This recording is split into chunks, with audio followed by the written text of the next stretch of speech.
Selon un récent rapport du géant du e-commerce Alibaba, la consommation nocturne, qui comprend les dîners et le shopping, représente maintenant près de la moitié de la consommation pendant la journée. Les citadins, surtout les jeunes, aiment fuir la chaleur en assistant à des soirées ou en mangeant des snacks jusqu'à minuit. Après une journée de travail, j'aime manger des grillades la nuit. Ceux qui préfèrent rester chez eux peuvent commander des plats et faire leurs achats en ligne. Le rapport mentionne les 10 villes dans lesquelles on achète le plus sur taobao.com. En tête de liste, Beijing, Shanghai, Guangzhou, Shenzhen et celles qu'on appelle les nouvelles villes de premier rang, comme Chongqing, Chengdu, Hangzhou, Suzhou et Wuhan. Dongguan, une ville de la province du Guangdong, figure également sur cette liste. La nuit est aussi le meilleur moment pour les petites boutiques.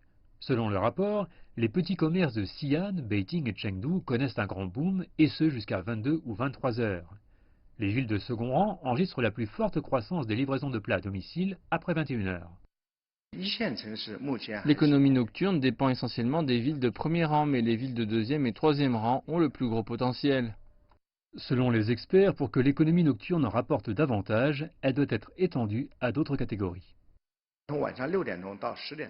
Nous parlons de la consommation entre 18 et 22 heures. Dîner est obligatoire, mais il n'y a pas que ça.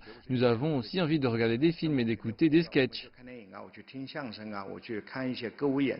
La demande croissante dans le tourisme a entraîné des visites de nuit dans plusieurs lieux. Les experts pensent que les musées et les centres d'exposition pourraient étendre leurs horaires d'ouverture pour attirer la clientèle nocturne. Nous avons sondé plus de 600 entreprises et avons constaté que 70% des agences touristiques cherchent à accroître leurs affaires. Le métro à Beijing est désormais ouvert jusqu'à minuit le week-end. Des musées et des centres d'exposition ont également retardé leur heure de fermeture jusqu'à minuit.